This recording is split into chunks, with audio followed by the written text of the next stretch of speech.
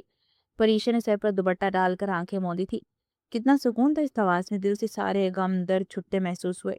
اس کی آنکھوں سے آنسو روا تھے، وہ نہیں جانتی اس کے ساتھ کیا ہو رہا ہے۔ تلاوت کر کے اس نے قرآن پاک شرف میں رکھا اور اس کے قدموں میں آ کر بیٹھا اور اپنی انگلی کی پوروں سے اس کے آنسو چنے تھے۔ مجھے معاف کر سکتی ہے جو میں نے کیا؟ اس کی بات پر پریشا نے حیرت سے اسے دیکھا۔ اس کی بے یقینی پر وہ ہولے سے مسکرایا تھا۔ جو میں ہوں، جیسا میں دکھتا ہوں، دونوں الگ الگ شخص ہیں۔ اپنی بات پر وہ خود ہنسا تھا۔ میں صرف اپنا آپ ان لوگوں پر ظاہر کرتا جن سے میں محبت کرتا ہوں۔ تم وہ واحد ہو جن سے میں محبت کرتا ہوں۔ اس کا ہاتھ تھام وہ دھیمی آواز میں اس سے بات کر رہا تھا۔ یہ وہ دلشیر تو نہیں تھا جو کسی حادثے کی طرح اس کی زندگی میں آیا تھا اور اس کی زندگی بدل دی تھی۔ دلشیر، کیا میں اب کبھی اپنے گھر نہیں جا سکتی؟ اس گھر جہاں میرا بچپن گزرا، میری زندگی، چاہے وہاں جتنی بھی تلخ گزری ہو، مگر میں نے وہاں زندگی کی خوشیاں بھی محسوس کی ہوں۔ کیوں نہیں جا سکتی؟ میں نے شادی کی ہے تم سے، قیدی نہیں بنایا۔ یہ تمہاری زندگی ہے، میں کسی بھی چیز پر تم پر زبردستی نہیں کہہ سکتا۔ میں چاہے لاکھ برا سہی مگر اپنے حقوق و فرائض دونوں کا علم ہے۔ اس کے ہاتھوں کو تھام کر اس نے لبوں سے لگایا، چلو اب ریسٹ کرو، میں اسٹڈی میں ہوں، کچھ بھی چاہیے ہو مجھے آواز دے دینا۔ اس کا گال تھپک کر وہ اس کے پاس سے اٹھا تھا۔ سنے دل سے اس کے پکارنے پر اس کی اسٹڈی کی طرف بڑھتے قدم تھمے تھے۔ بولو، اس نے گردن موڑ کر مسکرا کر اس سے پوچھا تھا۔ کتنا خوبصورت انداز تھا اسے پکارنے کا۔ چائے بنا لوں میں؟ اس کے یوں اجازت لینے پر دل شیر کے ماتھے پر بل آئے تھے۔ تبھی وہ واپس اس کے پاس آیا تھا۔ یہ کیا بات ہوئی؟ یہ گھر مجھ سے زیادہ تمہارا ہے، آئندہ کسی بھی چیز کی اجازت کی ضرورت نہیں ہے، سمجھی نا؟ اس کے سر پر ہاتھ رکھتا وہ بولا تھا۔ چی، اس نے اسپات میں سر ہلا اور واپس سے اسٹڈی میں گم ہوا تھا، جبکہ وہ خود فریش ہوتی نیچے کچن میں جتنا بڑا کچن تھا اتنا ہی نفاست سے سیٹ کیا تھا۔ یہ یقیناً نیلم اور ریشم کا کام تھا۔ وہ چائے کا پانی رکھ کر کچن میں موجود کھڑکی تک گئی جہاں سے لان کا منظر واضح تھا۔ امی دیکھیں، میں نے کبھی سوچا بھی نہیں تھا اتنا بڑا گھر کبھی میرا ہوگا۔ ٹھیک کہتی تھی دادو، صبر کرنے والوں کا صبر آئے گا نہیں جاتا۔ مجھے تو دل شیر پر حیرت ہو رہی ہے، کل تک جسے میں گنڈا، بدتمیز اور نہ جانے کیا سمجھتی رہی، ان پر سب سے حسین روپ کا میں نے دیکھا ہی نہیں تھا۔ اس نے مسکرا کر دل شیر کو سوچا تھا۔ بعض اوقات ہم انسان کو پہچاننے میں غلطی کر دیتے ہیں، اسے ہم بہت اچھا سمجھنے لگتے ہیں، اکثر وہی ہماری آستین کا سانس ثابت ہوتا ہے۔ چائے کا کپ تھامے اس نے دوسرے کپ میں دل شیر کے لیے چائے نکالی تھی۔ کل ریشم نے بتایا تھا وہ چائے کافی کا بہت شوقین تھا۔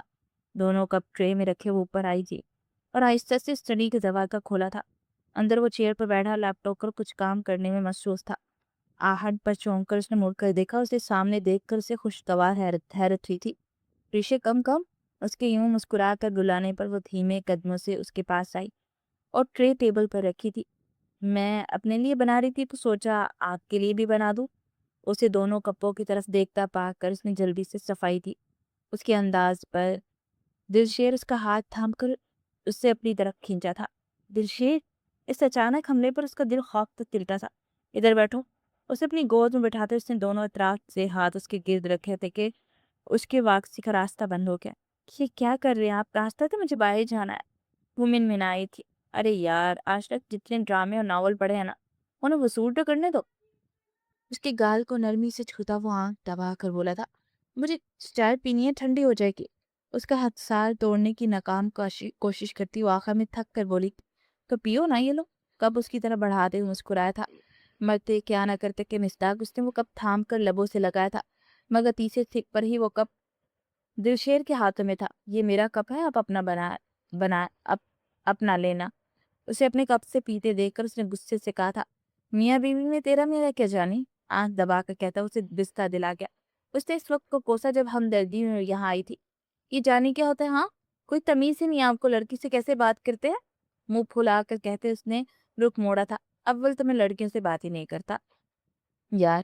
اس نے معصوم بننے کی بھرپور ایکٹنگ کی تھی۔ مجھے شک ہے اس بات پر۔ دونوں ہاتھ سینے پر باندھے اس نے منہ بنا کر کہا۔ اس پر اس کا کہا بے ساختہ تھا۔ ارے یار، اکلوتی بیوی ہو تم میری، اور اب میں نے اتنے ٹائم تک ڈراموں سے جو سیکھا ہے وہ کسی پر تو اپلائی کرنا تھا نا جانی۔